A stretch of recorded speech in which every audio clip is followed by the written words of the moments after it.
कहावत है कि इश्क और जंग में सब जायज है, पर युद्ध की ये तस्वीरें इस कहावत को झूठा साबित कर रही हैं।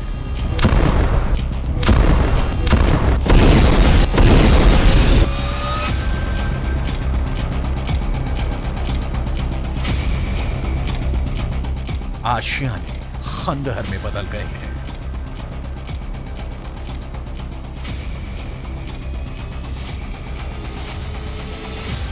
जहां तक जिधर तक नजर जाती है मलबा ही मलबा बिखरा पड़ा है।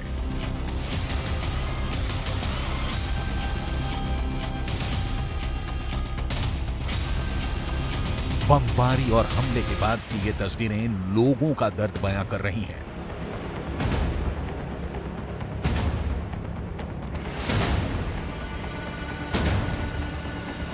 जमीन पर पड़े बच्चों के खिलौने से हमले से तबाही का अंदाजा लगाया जा सकता है।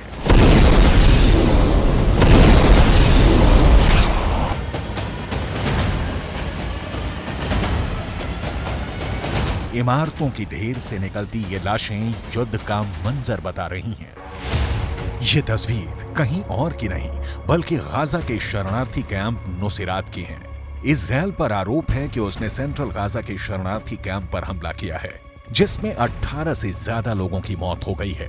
हालांकि इजरायल ने इस पर कोई टिप्पणी नहीं की है। इजरायल ने गाजा पर यह हमला 23 दिसंबर की रात में किया।